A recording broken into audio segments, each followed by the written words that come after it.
masyarakat Buddhism luar negeri, mereka kaget setelah kita jelasin tentang keberadaan Borobudur. How can a Buddhist Muslim country have a Buddhist situs? Ini before adalah one of the seven wonder of the world, kan? Salah satu tuh Pak ya, yang keajaiban dunia. Kenapa kok sampai tenggelam begitu?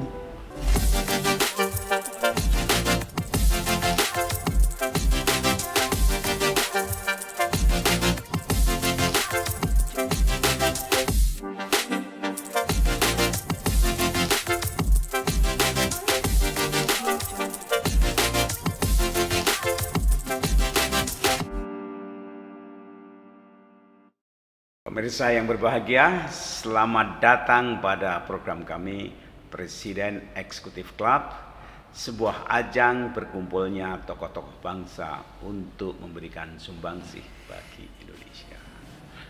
Perbincangan kali ini pasti akan menarik. Kami akan diskusi tentang bagaimana peran Indonesia dalam mempopulerkan, memfungsikan Borobudur sebagai pusat spiritual turisme dunia. Nah, ini penting. Mengapa? Karena sungguhnya Borobudur selama ini diakui sebagai salah satu dari 7 keajaiban dunia, tapi sejauh ini belum dioptimalkan fungsinya, baik sebagai pusat ritualitas, kultural, kajian akademik, dan seterusnya. Nah, kali ini kami kedatangan tamu istimewa. Yang pertama tentu narasumber tetap, yaitu Bapak Dr. Esti Darmono, dan yang kedua adalah Bapak Effendi Hansen. Selamat datang Mas Hansen. Terima kasih Pak. Dia ini sebagai wakil presiden dari organisasi yang kira-kira demikian, yaitu perannya mengatur penyelenggaraan berbagai kegiatan Buddhisme tingkat global, baik acara-acara seminar maupun wisata spiritual dan kultural, untuk lebih mengaktifkan aktivitas komunitas Buddha di dunia dengan mengutamakan objek-objek monumen turisme ritual Buddhisme Buddha. Salah satunya tentu saja adalah Borobudur. Tapi sejauh ini ternyata walaupun Borobudur dari segi arsitektur jauh lebih indah dibanding di India, di Nepal maupun Kamboja, tapi pengunjungnya itu jauh di bawah Kamboja. Mungkin hanya 10%. Berapa? Iya Pak. 10% ya. 10%. Rata-rata per tahun di Angkor Wat itu berapa pengunjung? 2.500.000. 2.500.000. Di Borobudur 250.000. 250.000. Coba bayangkan. Nah, ini era baru, dunia semakin terkoneksi dengan teknologi digital, makanya ini kesempatan sekali. Dan belum lama ini Menteri Agama juga memberikan apresiasi dan juga ajakan bagaimana lebih meningkatkan Borobudur ini sebagai satu pusat, entah itu wisata atau ritual dari agama Buddha di dunia, tidak hanya di Indonesia. Oleh karena itu saya ingin menjelaskan lebih lanjut, ini orang yang sangat berkompeten. Bagaimana kira-kira Anda punya program untuk mengoptimalkan peran Borobudur? Baik, terima kasih Pak Komar, Pak Darmono, terima kasih kesempatan ini. Jadi untuk Borobudur sebenarnya saya bergerak karena greget Pak. Nah ini greget. Nah. Setiap kali saya kunjungan meeting ke luar negeri, diundang untuk menghadiri meeting, souvenir saya adalah Borobudur, ya, tentu dalam rangka Buddhism kebanyakan. Nah, contohnya United Day of Waisak, ya, and then terakhir ke India, Bodh Gaya, meeting ABTO. Setiap saya berikan, mereka bingung, ini apa, bangunan apa katanya, itu loh. Tapi yang tahu persis adalah para rohaniawan Buddhis. Langsung, Borobudur, langsung langsung ditunjuk, ini Borobudur, the best place. Tapi umat awamnya tidak tahu, ini apa, where, what is it, begitu Pak. Nah, itu satu. Di UNDV begitu, di India juga begitu. Jadi saya sampai kadang-kadang sorry Pak, kesel ya. Saya bilang ini before adalah one of the seven wonder of the world kan? Salah satu tuh Pak ya, yang keajaiban dunia. Kenapa kok sampai tenggelam begitu?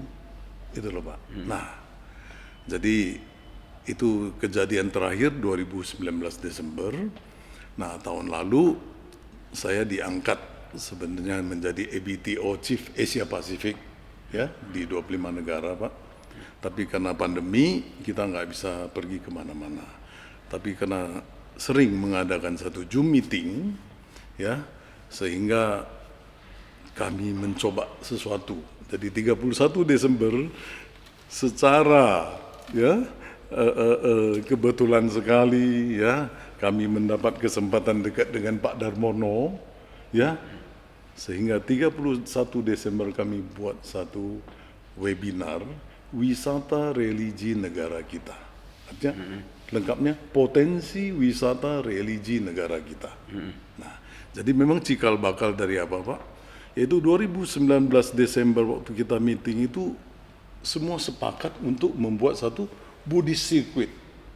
Jadi situs-situs potensi situs-situs Buddhism yang ada di setiap negara kita akan linkkan, itu loh, jadikan satu sirkuit. Nah, itu mulai dari situ Pak. Ya, ini Mas Dar, kita sama-sama mendirikan THF ya, Tidar Heritage Foundation, Yayasan Borobudur ya. Tujuannya salah satunya kan bagaimana menjadikan Borobudur sebagai apa ya, daya tarik wisata intelektual, spiritual, juga dampak ekonomi bagi lingkungannya. Gimana Mas Dar meresponi gagasan ini? Selama hampir berapa kita 15 tahun kali ya bekerja keras untuk mempromosikan Borobudur, itu kan banyak yang sebenarnya udah tercapai. Paling tidak membangkitkan awareness atau kesadaran semua pihak akan pentingnya Candi Borobudur itu untuk promosi wisata Indonesia, budaya Indonesia, dan lain-lain hal. Tapi memang yang paling emosional kan harusnya orang Buddha. Ya, nah, orang Buddha di Indonesia kan cukup banyak. Nggak tahu jumlahnya berapa, ada apa, mungkin kadang-kali ada 10 juta kali ya Pak. Jadi ini jumlah yang cukup signifikan. Sehingga kalau sekarang Pak Effendi Hansen ini beserta teman-teman semua bersatu padu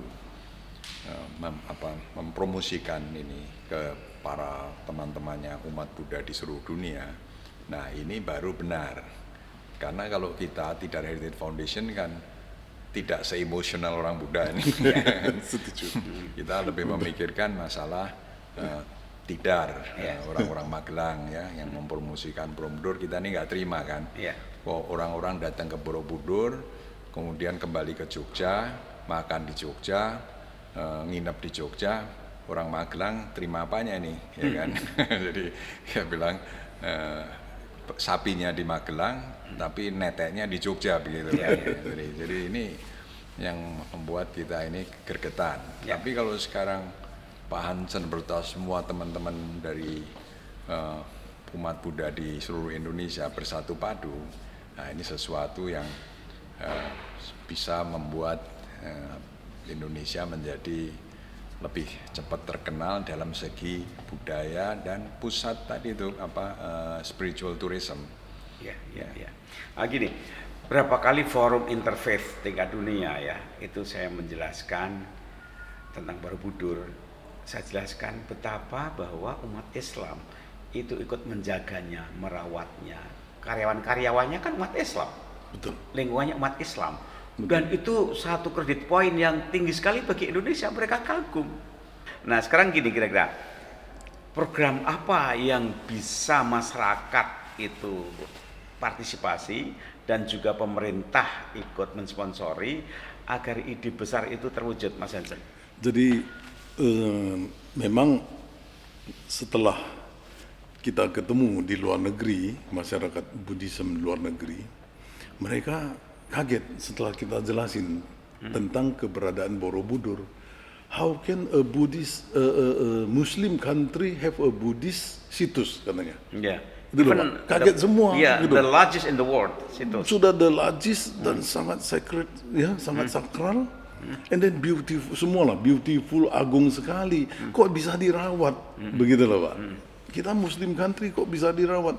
Jadi saya bilang, inilah kita Indonesia, bahwa kita itu punya Bhinneka Tunggal Ika. Ya semua terjadi kerukunan. Nah, jadi karena pulang setahun ini Pak, apa yang bisa selalu di otak ini, apa yang bisa dilakukan. Jadi 31 Desember hari terakhir 2020 Pak, sore lagi, maka kita mendapat satu ide bagaimana mulailah kita lakukan ritual di Borobudur. Oke? And then janganlah cuman setahun sekali ritual Waisak di Borobudur. Itu kan tenggelam Pak. Iya. Tenggelam, dia punya beritanya tenggelam. Sebentar aja sudah orang tidak tahu. Kalau umat Islam tuh ada haji, ada umroh, terus saja mengalir gitu orang ke Mekah. Nah, kira-kira bagaimana agar Borobudur seperti itu? Ini Pak, kalau umat Buddhis ada Uposatha namanya Pak. Mandarinnya Cheicap Go. Cheicap Go adalah hari yang sakral tiap bulan Pak. Bapak tahu nggak? Ceit itu tanggal 1 lunar kalender. Cap Go itu 15 lunar kalender. Jadi Bapak tahu waktu bulan Tilem, waktu bulan purnama itu kapan? Mungkin Pak. Ya. Nah, tanggal 1 itu adalah bulan Tilem. Tanggal 15 Cap Go ini adalah bulan purnama. Sejak dahulu kala, ya masyarakat Chinese dan Buddhism juga mensakralkan hari ini.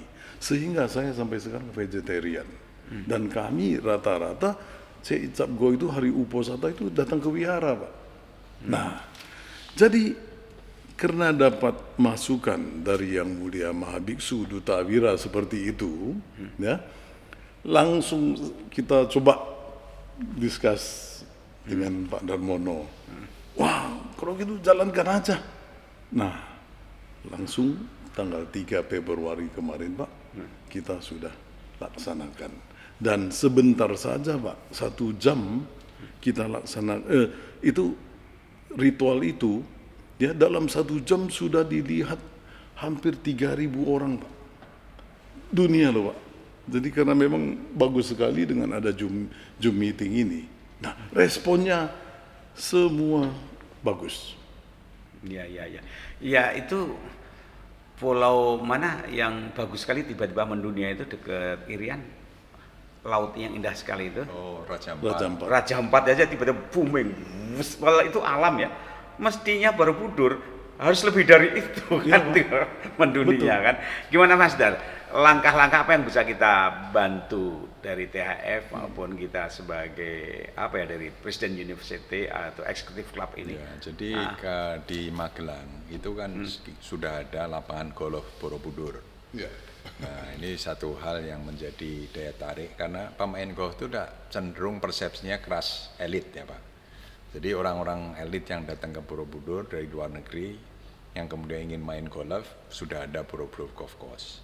Di samping itu di Magelang kita juga telah berhasil menegrikan Universitas Tidar Magelang menjadi Universitas Tidar Negeri Magelang. Itu menjadi sumber daya manusia yang bisa mendukung gerakan-gerakan pariwisata dan lain-lain secara akademis juga untuk interfaith studies misalnya itu bisa.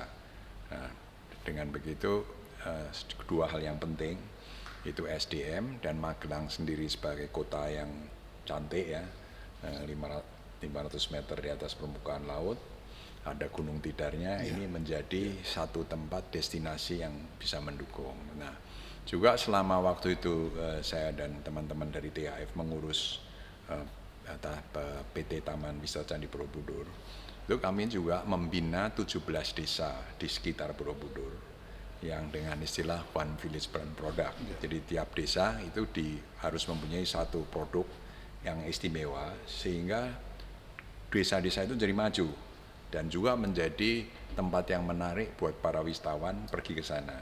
Kalau beribadah saja di Borobudur kan terus pulang. Nah, terus ada yang bawa keluarga bagaimana? Padahal 17 desa ini semua jadi menarik.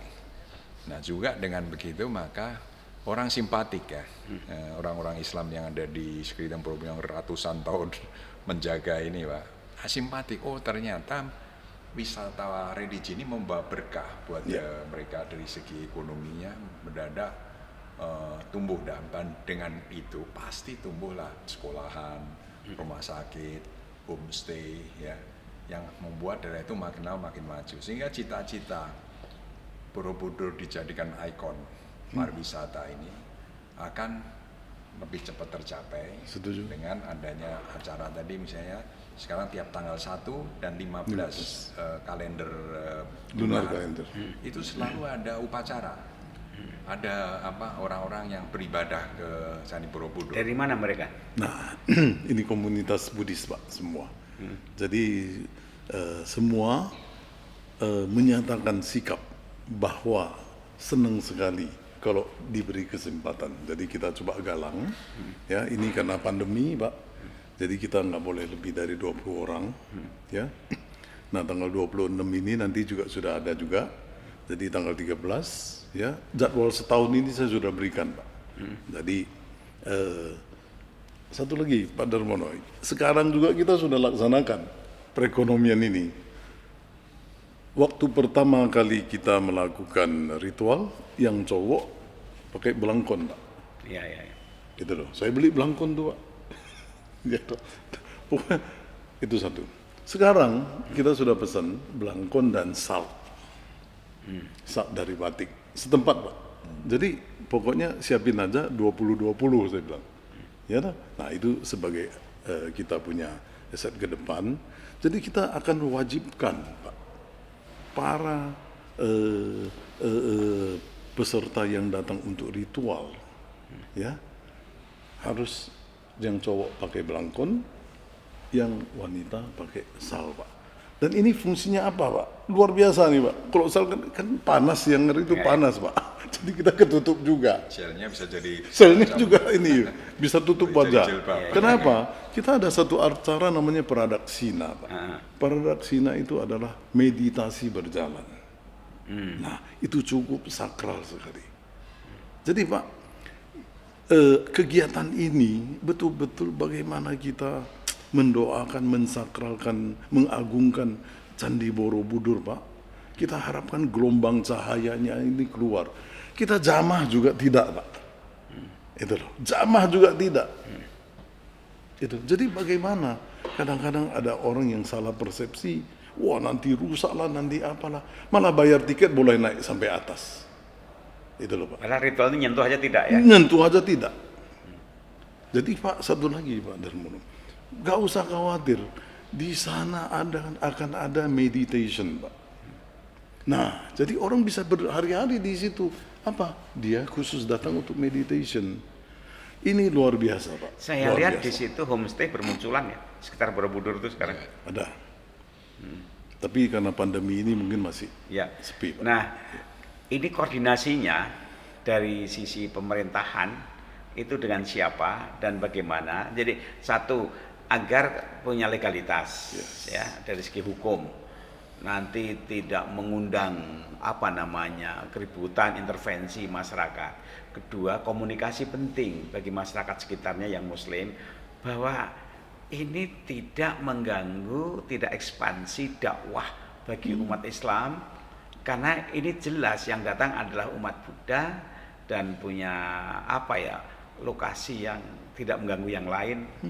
Betul Pak. Gimana menjelaskan itu? Jadi kebetulan ini tempatnya kan jauh dari masyarakat. Ya. Dan sangat tertutup sekali karena pohonnya sudah cukup rindang. Tempat kita ini Pak sangat-sangat elegan dibandingkan dengan tempat-tempat yang di luar negeri. Ya. Ya. Nah, kalau kita lihat di Bodh Gaya Pak, itu namanya Di Nepal ya, Bodh Gaya? Enggak, Bodh Gaya India. Oh, di India. Tempat Buddha mencapai pencerahan itu ada Mahabodhi Temple Pak. Ya. Jadi itu satu bundaran area begitu, di samping kiri kanan ada masjid Pak. Ini semua penuh orang dari segala macam negara, segala macam sekte untuk beribadah dengan sekte masing-masing. Suara azan, suara itu, masjid tetap nyala, nggak apa-apa Pak. Itu loh. Nah kalau di kita sini sama sekali nggak kedengaran dan ini jauh dari masyarakat, ya. Dan memang kita ada koordinasi, ya, sebelumnya juga ya, dengan Tidar Foundation luar biasa, ya, sudah koordinasi dengan masyarakat di tempat, dan yang kami dapatkan adalah dukungan. Semua, tidak ada satupun juga masyarakat setempat yang menyatakan ini kurang baik. Setuju, jalan terus saja, ayo go, semoga bisa lebih lagi, gitu loh Pak. Nah, inilah yang membuat semangat saya menggebu-gebu lagi Pak. Jadi nanti ada acara yang lebih hebat lagi. Jadi Pak. ini kan ada kegiatan yang rutin, mungkin masyarakat yang lokal berdekatan, yang datang dari sekitar Borobudur, kota-kota di Jawa Tengah, mungkin melebar sampai Indonesia dan syukur-syukur sampai dunia gitu kan. Ya Pak. Nah sekarang ini yang datang ketika di absen itu datang dari mana saja orang-orangnya? Saat ini kan kita sebagai pelopor ini dari Jakarta dulu Pak. Jadi Jakarta. tiap yang lunar tadi dari Jakarta? Jakarta dulu. Jadi kitalah yang menggerakkan, ya berkat beliau ini, Iya. suhu saya. Jadi kita coba, tentu perlu satu pemerakarsa. Ya. Masyarakat setempat sudah begitu dengar, oh nanti saya mau ikut, yang pada umumnya Buddhism Pak. Iya. Nah, jadi luar biasa Pak. Tidak seperti yang kita bayangkan, oh harus bangun dulu ini ekonomi masyarakat sana. Tidak Pak. Yang penting semua mengharapkan tolong jalankan. Ayo. Kenapa? Waktu malam pertama kami tiba, Pak. Jadi semua itu kita ajak meeting, Pak.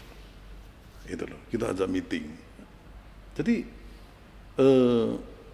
tidak ada yang membantah, tidak ada yang menghambat. Mereka tinggal di mana?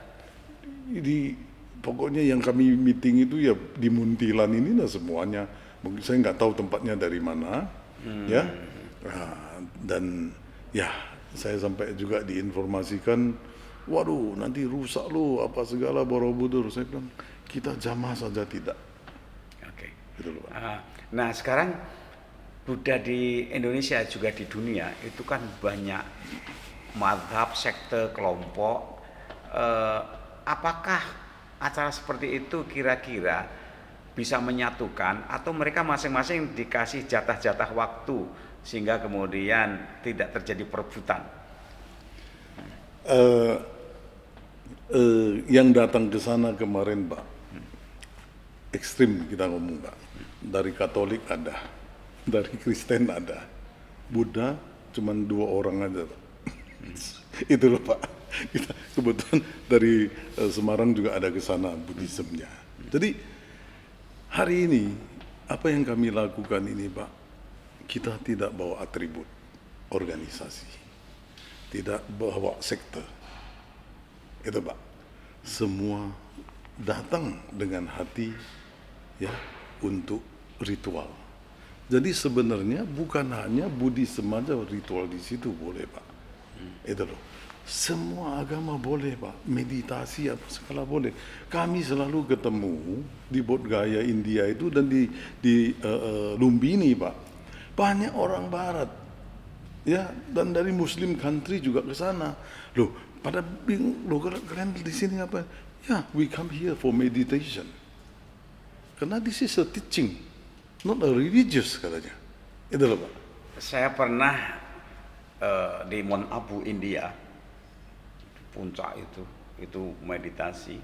Memang itu lintas agama yang datang dan masing-masing tidak berubah agamanya, tapi dia mendapatkan satu kedalaman dengan metode masing-masing.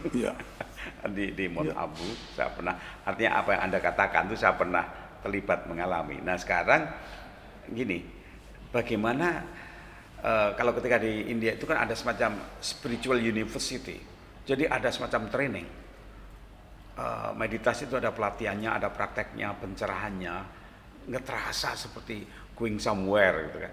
Nah sekarang bagaimana di Borobudur, ada nggak agenda-agenda seperti itu? Sehingga orang lain itu juga bisa mendapatkan pencerahan. Pak, ini sudah pasti bisa, itu loh Pak. Tapi ini arahnya memang ke sana semua. Jadi dari dasar kita lihat ya, awalnya Borobudur itu dibangun ya adalah model alam, Pak. Ya, untuk supaya hawa nafsu kita sebagai manusia ini ya toh coba hilangkan. Ya. Marilah kita mencapai satu pencerahan dan kebijaksanaan. Jadi sama sekali ini untuk kita diri sendiri, bukan untuk satu agama atau apa, tidak. For ourselves, kita sendiri yang dapat. Jadi nanti Borobudur ini pasti demikian, Pak. Kan kita banyak tidak tahu. Selama ini banyak wisatawan yang datang itu khusus meditasi aja, Pak, di sana. Dia duduk diam, meditation di atas di dalam dekat patung Buddha, Pak. Ya. Nah, salah satu siapa? Yaitu aktris Taiwan namanya Hu Yingmeng. Ini pasti banyak yang kenal. Dia datang khusus meditasi. Dan ini kejadian yang ajaib, banyak yang timbul, Pak. And then ada satu dulu wisatawan Hong Kong. Ya. Dia mimpi satu tempat terang sekali, dia nggak tahu di mana. Ini ada bangunan seperti ini, dia nggak tahu di mana. 1 tahun kemudian, pas ada kesempatan datang, dia kaget sekali lihat Borobudur persis kayak di mimpi dia, Pak. Itu apa namanya, deja vu ya. Nah, oke, Pak. Nah, and then, Pak, ini pasti kita bisa lakukan. Dan ini waktu sudah pas dengan Kementerian Agama informasi seperti itu bahwa Borobudur yang diharapkan menjadi Buddhist Center of the World, Pak, ini pasti bisa. Kenapa? Waktu tahun lalu saya pulang itu saya lempar bola ke Kementerian Agama, Pak. Saya dari India itu, saya bilang, Pak, ini loh, kalau ke India itu berat sekali, Pak. Infrastrukturnya berat, makanannya susah, debu di mana-mana. Itu loh, Pak, banyak rakyat miskin yang kita lihat itu, Pak. Sorry, Pak. Tapi kenapa masyarakat berduyun-duyun melaksanakan pilgrimage ke sana? Jadi saya bilang, coba, Pak. Nah, ini pasti ada sesuatu yang ada. Jadi saya pulang, oke, saya informasi teman-teman. Kalau kalian mau ke India untuk jalan-jalan, lebih baik simpan uang kalian. Ya. Tapi kalau kalian Buddhism, oke lah, worth it untuk ke sana lihat. Jadi Borobudur kita, Bapak. Pokok Bapak kok melihat lagi. Kenapa? Saya sendiri juga makanya penasaran terus, Pak, setahun itu. Ya, untuk gimana, ketemu Mas Dar? beliau. Ini komunikasi penting, Mas Dar, ya. Karena sekarang ini kan sedang muncul politik identitas. Sesama kelompok agama itu saling mengkafirkan, mencaci, mensatkan yang lain. Gitu. Padahal ini kan spiritualitas yang lintas, ya. Kalau tidak tepat sosialisasinya, komunikasinya, nanti kita lelah menghadapi itu. Sekarang teknisnya gimana, Mas, kira-kira?